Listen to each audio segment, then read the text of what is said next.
The irony of many an America's Cup is that despite the intense scrutiny that's focused on teams and their boats for months, if not years, ahead of the event, when it comes to the match itself, we often know very little. The 37th America's Cup was just that. When INEOS Britannia beat Luna Rossa Prada Pirelli in the Louis Vuitton Cup final to become the challenger that would face Emirates Team New Zealand, we knew that their route to success had been a tough one. The racing had been close and the British were battle-hardened. Meanwhile, the rules prevented the defenders from racing against another team after the round-robin stage of the Louis Vuitton Cup. 32 days in which the Kiwis had to sit out the racing and watch the challengers raising their game. They said that they'd made some big improvements with their boats and that they were much quicker. So INEOS has certainly got a very formidable Emirates team New Zealand. They've not got the team that they saw in Auckland. They have a completely different team this time. So all in all, I think we're in for a great matchup. The expectation was that the America's Cup match would be close, but the first race was anything but. INEOS Britannia was stuck on the right-hand side of the course with a battery problem. And while it didn't make them late for the start, it put them on the back foot. The crucial first tack by the Kiwis allowed them to cover the British all the way up the first beat. And from there, the Kiwis surged ahead to take a comfortable win.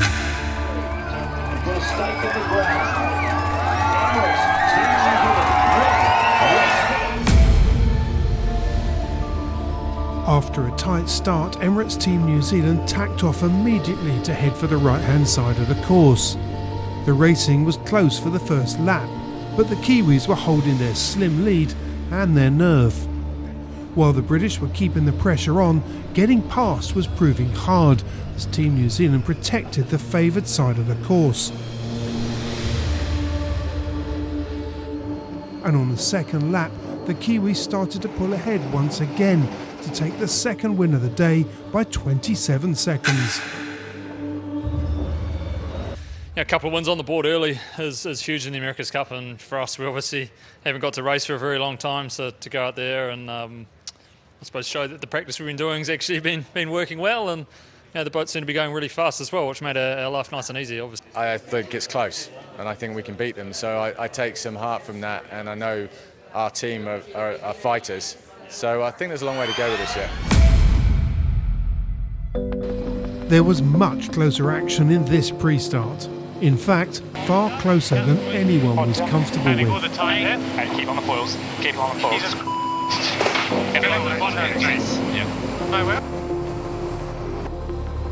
And when the umpires had made their call, it was the British that were dealt a penalty. Advantage 75 metres to the Kiwis. Although INEOS managed to offload their penalty efficiently by putting in an early tack, this was not the direction they wanted to go, and they were still trailing the Kiwis. And by the top gate, they'd stretched out to 19 seconds ahead. From here, little changed other than the Kiwi lead, which got to 43 seconds in another flawless performance. But the talk that night was of the near miss at the start. I think the moment you think, oh, I should avoid risk, is the moment you're not really going for the win. And we're here to win the America's Cup. We're here to race the boat as fast as we can and race the competitor as tough as we can. So yeah, I thought that was well inside the risk levels we're happy to deal with. I'm not sure our senior management felt that way, but I think it was all good. Yeah, it's one of those racing incidents, and of course the umpires, you put it in the hands of the umpires, they've got to make a call. So it is what it is. There is no point moaning about it. We took it on the chin, got back into the race, and yeah, I thought we were able to keep it close. And there were a few occasions where the Kiwis did a good job just to find an opportunity to extend.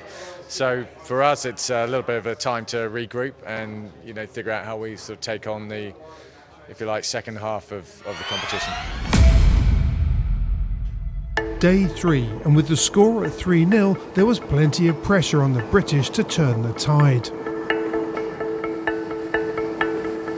And up the first beat it showed, as the pair rounded the top gate neck and neck. By the bottom of the first lap, there was still nothing in it, with the Kiwis just 3 seconds ahead. But once again, they managed to turn a tiny advantage into a healthy margin on the second lap to take their 4th win. The next day was a reserve day, which gave INEOS time to regroup, rethink and plan how they could indeed turn that tide. You know, we're certainly disappointed to be in this position, but we're confident we can come out and beat these guys. And yeah, fine, they've had some luck go their way, but we're going to be due some soon. Getting better and better all the time, just making less and less mistakes around the racetrack, and yeah, just really excited to carry on the competition really. Having failed on 4 occasions to come from behind, Ainsley's team knew they had to win the start to stand any chance of putting a point on the board. A poor jibe in the pre-start left the Kiwis dead in the water, and as the British made 2 close passes to spill dirty air on the Kiwis, INEOS had the advantage they were looking for.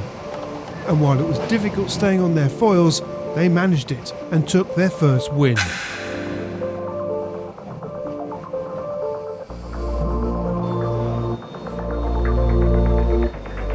After a closely fought pre-start, INEOS managed to squeeze ahead on the first leg, leading by just 7 seconds at the top gate.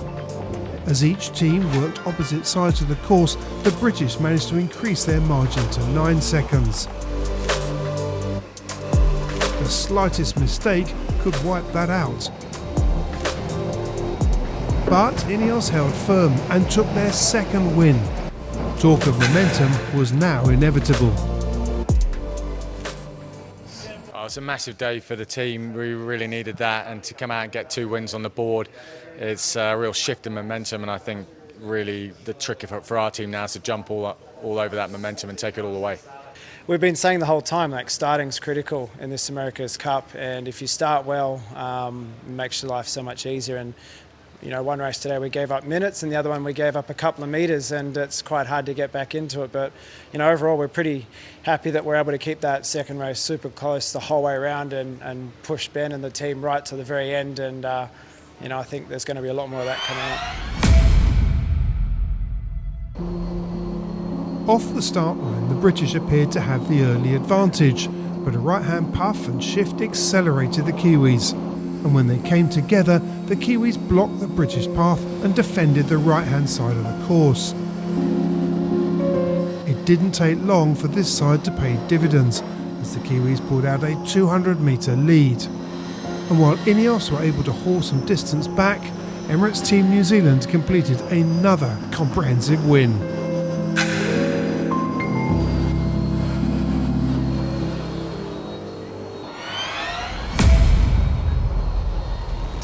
In this race, INEOS started with speed off the line and confidence from their 2 wins.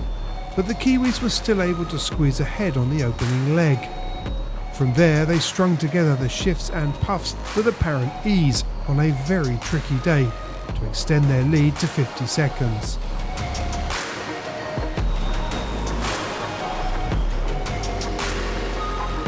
Theirs had been a confident and flawless race. The America's Cup was now just a point away for the Kiwis, do or die for the Brits. For our team, nothing really changes from here. We know the last one's always going to be the hardest one. And for us, though, now we know that there's no second chances. We've got to win every race from now on in. One more race to secure victory for Emirates Team New Zealand, or one more chance to stay in the game for INEOS Britannia. There was plenty riding on this race. But despite some close action early on, the Kiwis rounded the top gate 19 seconds ahead. And while the British got back to within a whisker of passing Emirates Team New Zealand, the Kiwis' defence was strong. And 1 lap later, Emirates Team New Zealand crossed the finishing line to take the 37th America's Cup.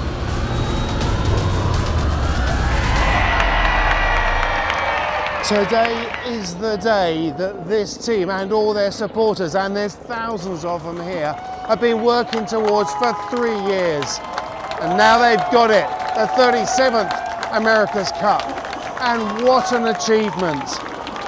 No other team has achieved this in the modern era 3 times in a row. It is quite remarkable. They've led the foiling agenda for over a decade now, and they're continuing to lead the way. Going into this event several months ago, there were all kinds of theories on the pundits on who was going to do what, who was going to have the upper hand, who would be the dominant challenger or challengers. And to be honest, most of those theories were wrong.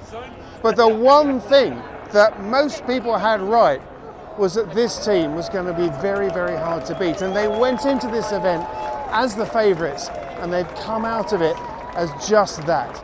Dominant America's Cup victors, and well-deserved victors with it. I mean, the end of the America's Cup's always a slightly weird feeling because you're always ready to go for more, but I think it's just slowly sinking in what we've actually managed to achieve, and just an unbelievable feeling, and what an amazing group to be sharing it with.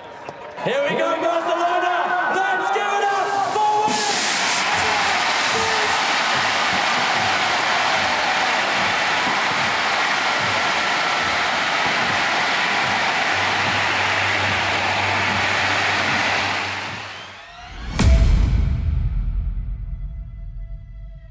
A sustainable future. Yanmar.